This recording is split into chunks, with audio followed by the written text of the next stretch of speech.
नमस्कार दोस्तों, मेरा नाम मयंक चतुर्वेदी। मैं Maa Kalyanika public school Pendra road Chhattisgarh से।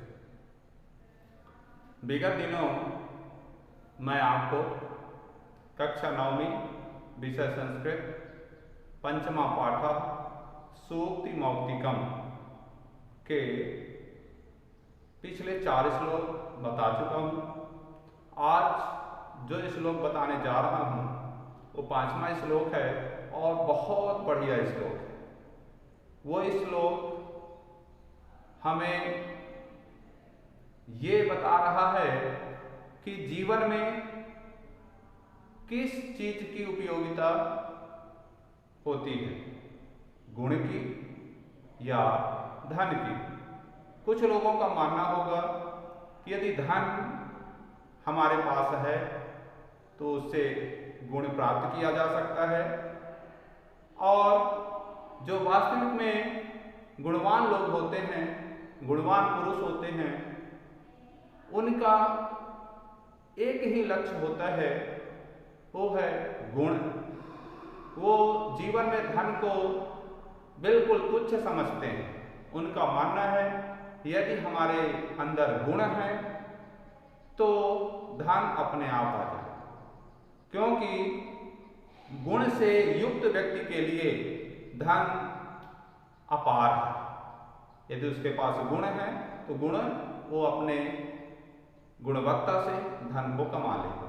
लेकिन यदि उसके पास गुण नहीं है और धन अपार है तो वो सारा धन विफल हो जाएगा, क्योंकि उस धन को खर्च करने के लिए बुद्धि की आवश्यकता पड़ती है, ज्ञान की आवश्यकता पड़ती है, गुण की आवश्यकता पड़ती है। और वही हमें इस श्लोक में सिखा रहा है। तो देखिए कितना अच्छा श्लोक है। गुणेश्यो ही कर्तव्यः प्रयत्नः पुरुषैः सदा गुण युक्तो दरिद्रो अपि नेश्वरैः गुणैः समः। कितना अच्छी बात बताई गई है। गुणेश्यो, इसके यदि हम संधि विच्छेद करते हैं तो गुणेश धन इव, कर्तव्य मीन्स होता है कर्म, प्रयत्न मतलब होता है प्रयास, परिश्रम, मेहनत, पुरुषै मतलब पुरुष, मनुष्य, सदा हमेशा। दूसरी लाइन में आते हैं गुण युक्तो, गुण युक्तो में तो गुण से युक्त, दरिद्र मतलब गरीब, दरिद्र, आदि मतलब होता भी, ना ईश्वरई, ना मतलब नहीं, ईश्वर यहाँ धन के लिए कहा गया है, गुणई मतलब वही गुण, और समा मीन्स होता है समान।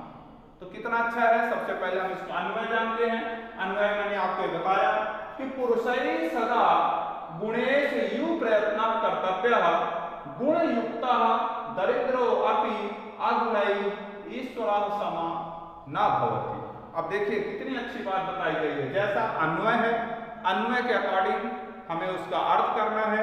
तो अन्वय में चलते हैं। सबसे पहले पुरुषै मतलब पुरुष, सदा हमेशा, गुणेश गुणों से युक्त, प्रयत्न मीन्स प्रयास, कर्तव्य मीन्स करना चाहिए।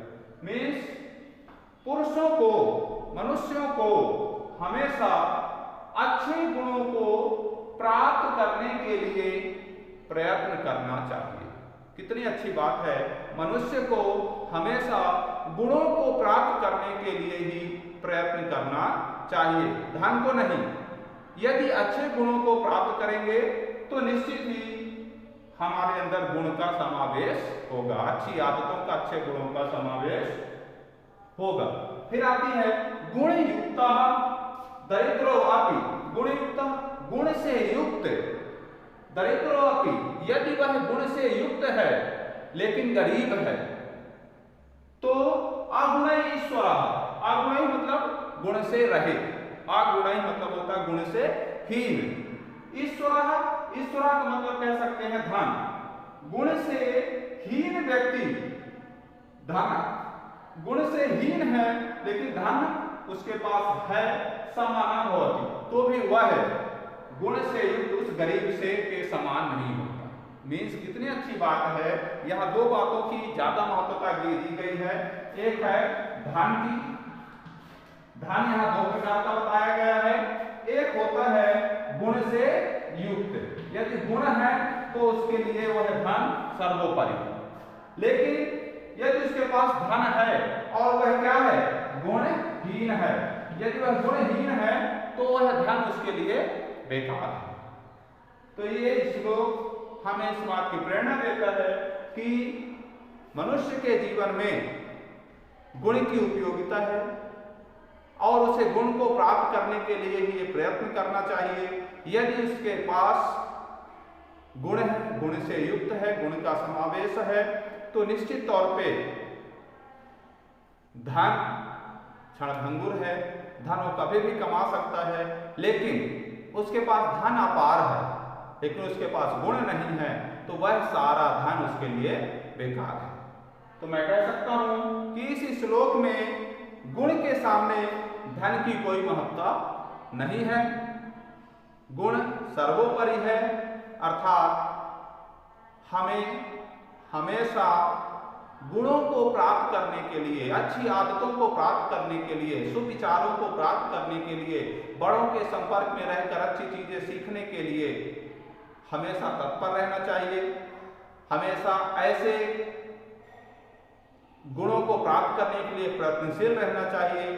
यदि गुणों का समाविष्ट जीवन में हो गया तो वह अपार धन कमा लिया, और यदि उसके समक्ष गुण नहीं है, गुण से हीन है, तो वह धन उसके किसी काम का नहीं होता। तो मैं आशा करता हूं कि ये श्लोक हमें हमेशा गुणयुक्त बनने का, प्रयत्नशील रहने का तथा अच्छे कार्यों के प्रति करने की प्रेरणा देगा। और इस श्लोक से हम सीख लेंगे कि हमें हमेशा गुणयुक्त बनना है, धन को महत्व नहीं देना है। यदि गुण से युक्त रहेंगे तो हम धन का उपयोग बहुत अच्छे तरीके से कर पाएंगे, लेकिन यदि गुण ही नहीं रहेगा तो वह धन हमारे लिए बेकार है। धन्यवाद।